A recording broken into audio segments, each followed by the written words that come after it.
Hello po, magandang umaga po sa inyong lahat.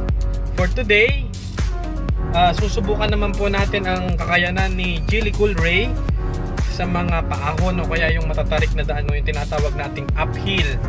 Ano ba ang pinaka-perfect mode na pwedeng gamitin natin pag mga uphill? Ano po, yun po yung ating tutuklasin sa araw na ito. Samahan niyo po ako. So are we going for eco mode? Normal mode yan o sports mode yan, ano? So makikita natin kung ano yung babagay sa kanya mamaya pagdating natin dun sa uphill. Ngayon din po sa descent.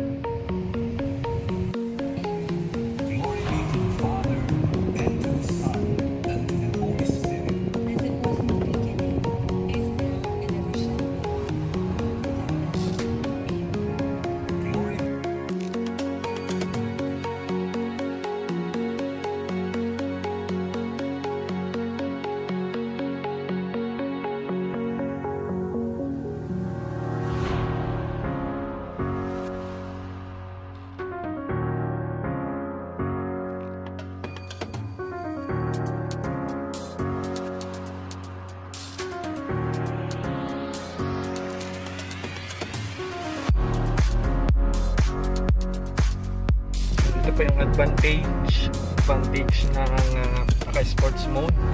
So kahit sobrang tarik niya, uphill, kahit po tumigil kayo, kaya pa rin niya. Kaya proven sports mode po sa mga uphill.